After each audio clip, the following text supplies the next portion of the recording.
DTR ला थोडीशी जागा आहे मित्रांनो, मागे DTR ला थोडीशी जागा आहे.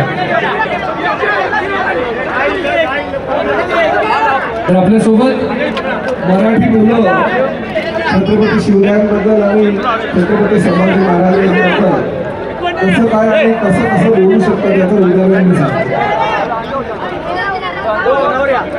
नमस्कार. हॅलो, माझं नाव अर्जुनी सस्ते, मी एक बाल कलाकार आहे.